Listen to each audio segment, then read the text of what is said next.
Ողջույն աշխարհի ամենաջերմ եւ ամենաճաշակով հետևորդներին։ Երկար ժամանակ ձեզ չեմ տեսել, իմ ալիքում վլոգ չկար, սակայն այսօր արդեն նկարում եմ, քանի որ հրավեր եմ ստացել Cinema House-ից եւ ընդունել եմ այս անգամվա հրավերը, ինչ այս տարին սկսվել է բոլոր միջոցառումների հրավերները ես մերժում եմ եւ դա ամսվա մեջ մոտավորապես 4-5 միջոցառման մասն է գնում խոսքը, խոսքով զգում եմ, որ դժվար է ինձ համար կազմակերպվել, հավաքվել եւ գնալ այդ միջոցառումներին, բայց այսօր որոշեցի, որ կընդունեմ հրավերը, ես էլ տանից դուրս կգամ, մի փոքր կշփվեմ, իմ սիրելի ու ծանելիքն է վերջին շրջանում եւ դուք էլ ինձ հետ գալու եք մազերին էլ ենք անում, որտեղ մազերի վրա շատ լավ։ Այս վերևից ամպիկ ենք թեթև, ասենց փսանում ու մտնում ենք այդ ամպիկի մեջ, որովհետև մազերը շատ երկար բույրը պահում է։ Այս միջոցառմանը նաև Նադյան է գալու եւ հələ Նադյան մի կողմ իր աղջկան է բերելու։ Սիրուն նվեր եմ վերցրել հետս, որպեսզի տամ սոսեին։ Հիմա եկեք ձեզ ցույց տամ, թե ինչ եմ ընտրել։ Ոյ, քան հավես աղջկա իրեր ընտրելը։ Վերցրել եմ այսպիսի փոքրիկ մազակալներ, փորձել եմ ընտրել այնպիսի բան, որ հաստատ երեխան կօգտագործի, այսինքն ճաշակի խնդիր չկա, մեծ փոքր լինելու խնդիր չկա, այստեղ կողքերը փակա չեմ ուզում բացեմ, հատիկ ցույց տամ, որ Նադյան ինքը բացի։ Եվս մեկ այսպիսի մազակալներ, ընտրել եմ հենց այս տուփով, որ երբ որ մազակալները վերջանան, տուփը հետագայում հնարավոր լինի օգտագործել էլի սիրուն թիթիզիկ բաներ պահելու համար։ Եվ մի հատ էլ, այսեն սիրուն սաներ, այս սաների անունը դրել եմ արքայադստեր սաներ, շատ համարտակին տեսքը սիրուն է, համփափուկ, այդ գլխիկները կլոր, որ երեխայի գլխամաշկը չվնասի, մի խոսքով, այսպիսի գեղեցիկ սիրուն նվերներ եմ ընտրել, շատ մեծ հույս ունեմ, որ եւ Նադյան եւ Սոսեն կհավանեն։ Սա էլ իմ պայուսակը, վազեն։ Թանկագիններս, որպեսզի հետագայում հեշտ կարողանաք գտնել, ցույց եմ տալիս, որ կինոյի տունը գտնվում է վերնիսաժի հարևանությամբ, վերնիսաժից դեպի աջ։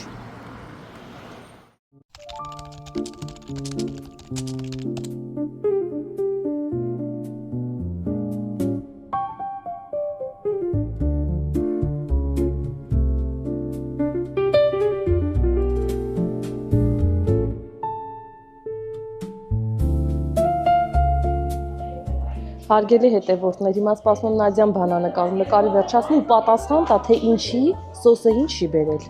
Ես անգամին վլոգի սկզբում ասում եմ Նադյան է գալու, բայց Նադյան է նենց որ դու կարաս հետ գնաս։ Բա, տեսնում եք, Սոսե այս տեսանյութը պահում ենք, հիշում ենք, որ մեծանա ցույց տամ, թե մերդ ոնց է քեզ թողել տունը։ Հիմա շատ իսկապես պատմական մի հատ միջավայրում ենք, որը կոչվում է Բուխարու սրահ։ Ժամանակին, երբ որ կինոգործիչների միությունը կառուցել են եւ կինոյի տունը 74 թվականին, հիմնականում հյուրերը լինում էին Կենտկոմի բարձրաստիճան, ուրեմն պաշտոնյաներ, Կենտկոմի քարտուղարներ եւ այլն, եւ սա նախատեսված էր նրանց զրույցների, խոսելու, նստելու, սուրճ խմելու համար Բուխարու շուրջ։ Իսկ այնտեղ դահլիճը, որը հիմա մենք հետո մեծացրեցինք 7 տարի առաջ, նա փոքրիկ դահլիճ էր, կոչվում էր ժամանակին ասում էին Просмотрочный зал, երի նրա համար էր, որ հավաքվեն այն մարդիկ եւ նայեն այն ֆիլմերը, որոնք չէր կարելի մեզ նայել, որպես սովորական մահկանացուների, իրենց կարելի էր, իրանք հավաքվում էին, նայում էին։ Իսկ այս միջավայրում ուրեմն տեսակ երևի պատերի վրա ստորագրություններ են բոլորը միանշանակ մեծ մարդկանց։ Առաջին ստորագրությունը 74 թվականին դրել է Հովհաննես Բաղրամյանը մարշալ, որը առաջին ստորագրությունն է եղել պատին, եւ ես իմ ժուրնալիստական ուրեմն աշխատանքի շնորհիվ կարողացա գտնել այս լուսանկարը, որտեղ երևում է, որ Բաղրամյանը ստորագրում է պատին, եւ այստեղից էլ երևում է, որ ինքը առաջին ստորագրությունն է, որտեղ պատը դատարկ է, այստեղ կանգնած է Գյորգի Դավիդովը, որը 30 տարի եղել է այս կինոյի տան տնօրենը եւ կառուցել է տնօրենը իր ձեռքերով կառուցել են ուրեմն կինոյի տունը եւ Կարեն Քալանթարը, որը եղել է կինոյի միության նախագահներից։ Ուրեմն հաջորդ ստորագրությունը հավանաբար Վիլյամ Սարոյանինն է, տեսակ մեծ մի ամբողջ պատ գրել է, ինչ հիշել է գրել է Վիլյամ Սարոյան, Ֆրեզնո, Արարատ, Beatles եւ այլն ինչ կարողացել է գրել է։ Իդե Բաղրամյանի ստորագրությունը ասում են, որ դա միակ հայերեն ստորագրությունն է Բաղրամյանի եւ եթե տեսնեք մի տառել ն տառը պակաս է գրել Հովանեսի մեջ, որովհետեւ բնականաբար հայերեն ինքը չգիտեր լավ գրել։ Հաջորդ ստորագրությունը Արամ Խաչատրյանինն է, որը ածուխով է արված դիմացի պատին եւ ածուխը վերցրել է Բուխարու ածուխներից եւ հենց Բուխարու ածուխով ստորագրել է Վազգեն առաջին վեհապարի ստորագրությունն է, այդտեղ Գարեգին առաջին վեհապարի ստորագրությունն է, Արամ Կաթողիկոսի ստորագրությունն է, Կիրիկյո տան, իհարկե կան նաև ստորագրություններ, որոնք այսպես պահի ազդեցությամբ են եղել դրանց մասին չեմ խոսի, բայց կան նաև Արմեն Ջիգարխանյանի ստորագրությունն է, Yavas Ochemyuvlu եւ կան շատ մեծ, այստեղ այս պատին վերջին տարիներին արդեն Ոսկե Ծիրանի ժամանակ Հայաստան եկած հյուրերինն է, Կոստա Գավրասն է, այս ստորագրությունը, որը Ֆրանսիայի սինեմատիկի հիմնադիրն է, Դարդեն եղբայրները, Kevin Spacey-ին ստորագրությունն է, Թարսեմի ստորագրությունն է, որը Lady Gaga-ի այդ շատ հայտնի կլիպի հեղինակն էր, ուրեմն Ջաֆար Փանահիի ստորագրությունն է, որը իրանցի ռեժիսոր, որը անցյալ տարի դուրս եկավ բանտից 14 տարի ազատազրկված էր եւ հենց դուրս եկավ եւ առաջին այցելությունը եղավ Հայաստան։ Այստեղ դուք տեսնում եք լուսանկարը, որ Վիլյամ Սարոյանը հենց այս Բուխարու կողքը նստած հանդիպում է կինոյի գործիչների հետ եւ հեռուստատեսության մարդկանց հետ։ Իդեպ այս սեղանը, որի շուրջ իրենք նստած են, դրված է այստեղ միջանցքում, որը հետո գտանք նորից վերականգնեցինք եւ Մարշալ Բաղրամյանը երի Բուխարու շուրջը նստած այդ սեղաններն էլ տեսեք, որ 70-ական թվականներին էլի այդ loft ոճի սեղանները շատ նորաձև են եղել եւ մենք որոշեցինք դրա նման անել, որպեսզի պատրաստենք։ Խարություն Խաչատրյանին գուցե ճանաչում եք որպես Ոսկե Ծիրան կինոփառատոնի հիմնադիր, գուցե տեսել եք իր լայնեզր գլխարկով։ Ցավոք մեր հասարակությունը շատ լավ չի ճանաչում այն մարդկանց, որոնք մեր կողքին ապրում են կամ պետքա սպասենք մինչև մահանան, հետո սկսենք մեծարել։ Ուրեմն Հարություն Խաչատրյանի ֆիլմերը վերջին այս թվականի հոկտեմբեր եւ նոյեմբեր ամիսներին ուղիղ 2 ամիս ցուցադրվեցին Պոմպիդու կենտրոնում, Փարիզի, Ֆրանսիայի համաշխարհային մշակութային կենտրոնում։ Ոչ մի համաշխարհային մասշտաբի ռեժիսոր Պոմպիդու կենտրոնում 2-3 ֆիլմից ավել ֆիլմով չի ցուցադրվել։ Եվ մենք ստացանք նամակ, որ իրենք ուզում են 10 ֆիլմերը ցուցադրել Հարություն Խաչատրյանի եւ օրական 3 ֆիլմ եւ 2 ամիս։ Ֆիլմերից մեկը Վերադարձ Ավետյաց երկիր ֆիլմը ընտրել են որպես ՅՈՒՆԵՍԿՕ-ի համաշխարհային ռեեստրի ժառանգության, կինոժառանգության մեջ որպես համաշխարհային ռեեստրի ֆիլմերի մեջ, իդեպ այդտեղ հայ ռեժիսորներից 2 մարդ ընտրված Փելեշյանի ֆիլմը եւ Հարություն Խաչատրյանի ֆիլմը։ Կոնդը նկարահանվեց 87 թվականին, թույլ չտվեցին էկրան բարձրանա 87 թվականին, որովհետեւ ասցին, որ դուք նկարել եք մի ֆիլմ, որը խայտարակում է Հայաստանը եւ խայտարակում է մեր հանրապետությունը եւ Երևանը։ Այսինքն պետք էր ամեն ինչ ցույց տալ այսպես լավ կողմից, գունավոր կողմից եւ այլն, բայց երբ որ իրական պատկերը թե ոնց են ապրում մարդիկ Կոնդում, ոնց են տառապում այդ պայմանների մեջ, ոնց են երեխաներ մեծացնում, ոնց են սիրահարվում, ոնց են ամուսնանում, ոնց են մարդ թաղում եւ այլն, այդ ամբողջ պատկերը թույլ չտվեցին ֆիլմը բարձրանա էկրան, բայց ուրեմն ֆիլմի օպերատորը գիշերով ֆիլմը գողացավ Հայ ֆիլմ կինոստուդիայից եւ այդ ժապավենները ուղարկեցին Կիևի կինոփառատոնին, որը շատ հայտնի կինոփառատոն էր, առանց նույնիսկ տիտրերի եւ այլն, եւ Կիևի կինոփառատոնը ցույց տվեց ֆիլմը եւ ֆիլմը ստացավ Grand Prix, որից հետո գնաց Մոսկվա, Մոսկվայի կինոփառատոնում նույնպես ստացավ Grand Prix եւ այնտեղից այսպես տրիումֆով վերադարձավ Երևան։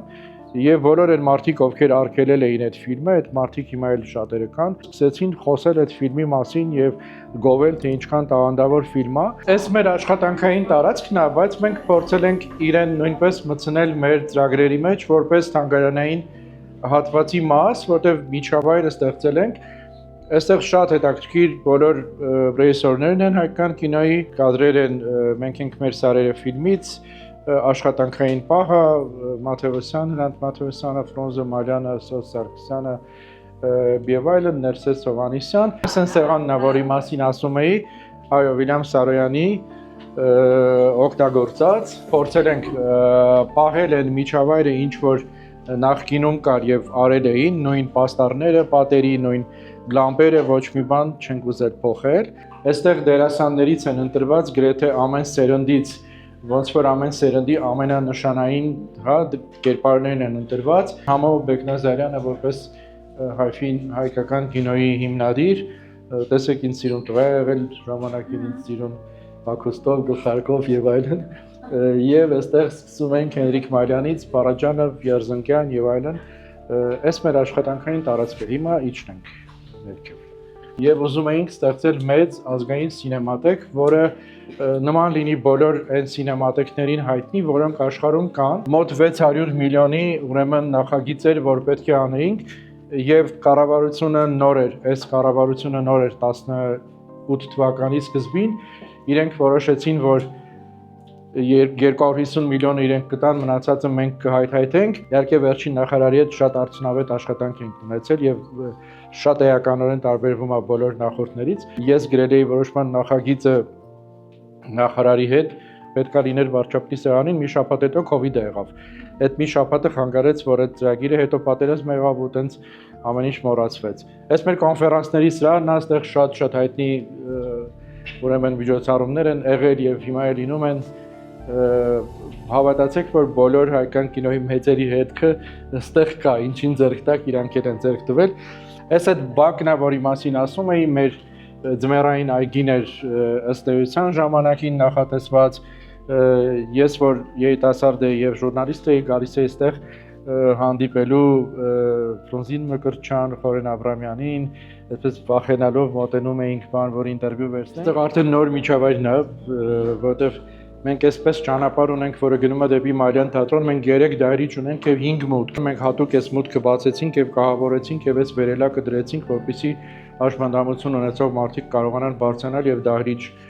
գնալ։ Մենք այնտեղ էլ ունեինք թեքարտակ, բայց ռեստորանի տերերը քանդեցին, ասացին, որ չեն ուզում, որ իրանց պատուհանների տակով սայլակով մարդ բարձրանա։ Մենք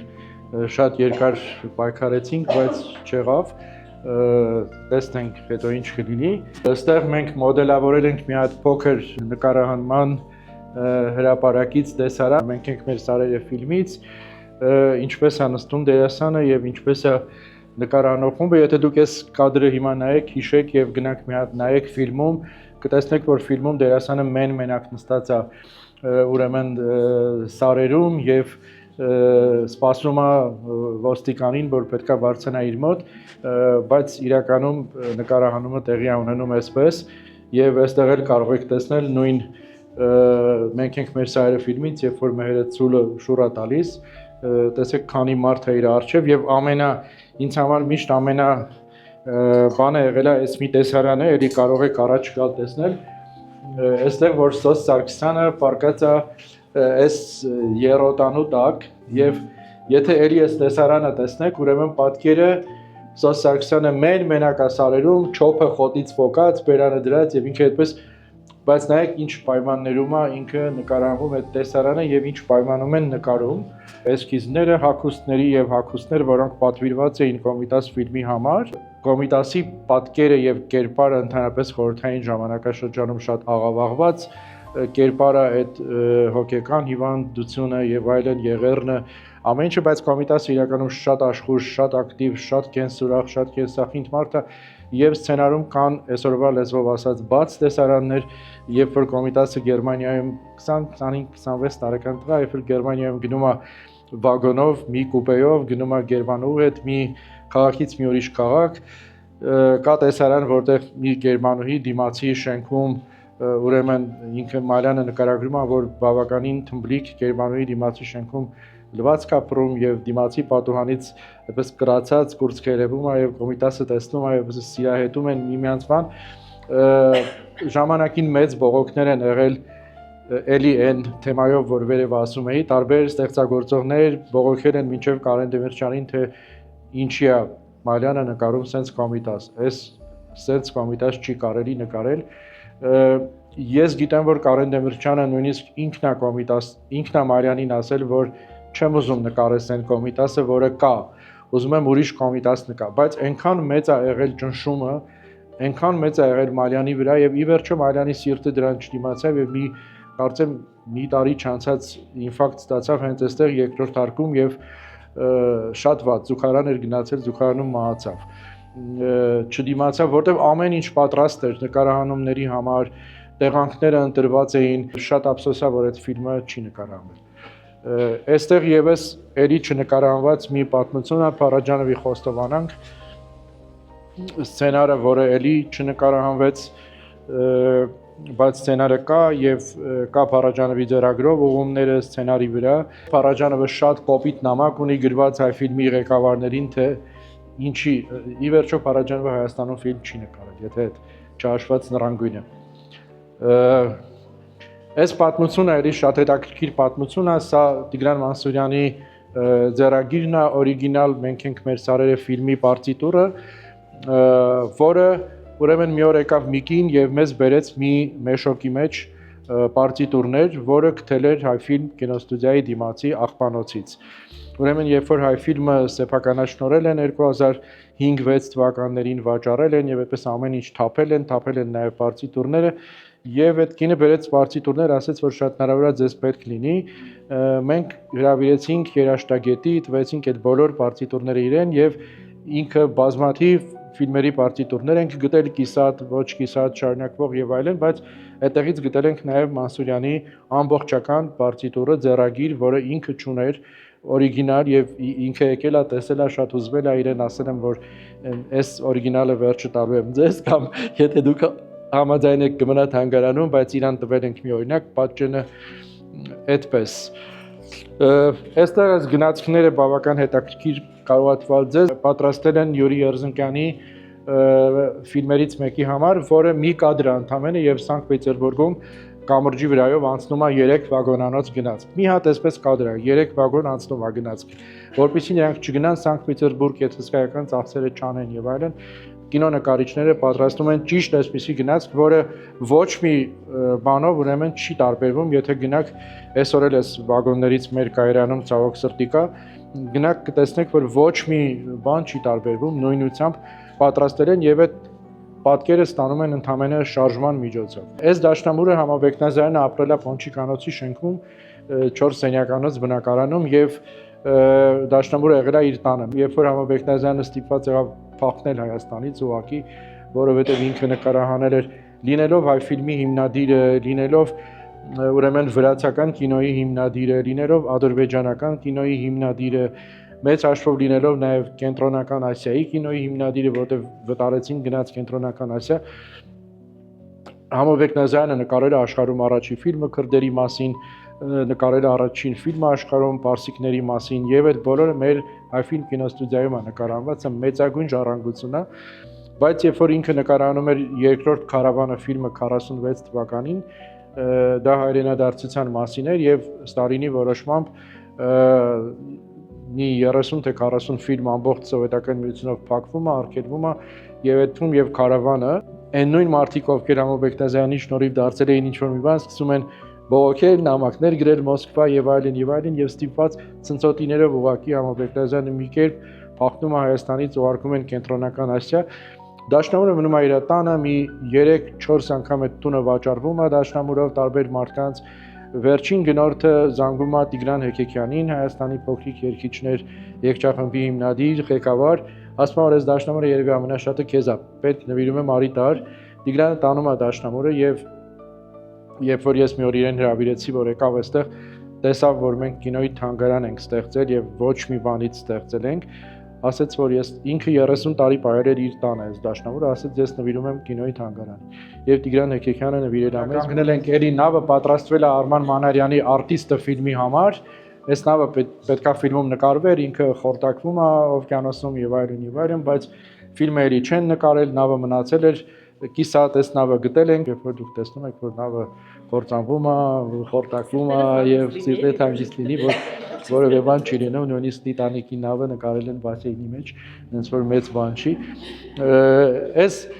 Այս ինչ որ տեսնում եք այստեղ հիմնականում ռեկվիզիտների մի մասը, որը ամբողջը չենք կարող ցուցադրել, ինչ որ մնացել էր պետքական, մենք բոլորը օրինականորեն հավաքեցինք եւ բերեցինք այստեղ, որպեսզի կարողանանք պահպանել։ Հիմա այս ռեկվիզիտները ընդհանրապես կինոյում ընդունված ասել դերասաններ, որտեղ իրենք նույնպես խաղում են տարբեր ֆիլմերում, այստեղ տեսնում եք Ինչու է աղմկում գետը, եթե հիշեք ֆիլմը վերջին կադրը, երբ որ Դովլաթյանը եւ Սոնան նստում են ճամպրուկի վրա եւ այս գլխարկը այդ ճամպրուկը նկարվել է նաեւ Հրդեհ ֆիլմում, երբ որ Մեհեր Մկրտչյանը գյուղից նեղացած ուզում է թողնի գնա ճանապարհով բարձրանում է, ճամպրուկը ձեռքին է, Ձմերուկը նկարվել է հավանաբար Կարինե ֆիլմում, որտեղ ամենաշատ այնտեղ է պենոպլաստից պատրաստած բնականաբար եւ նույն գորզը եւ թուրը նկարվել են ճանապարհ դեպի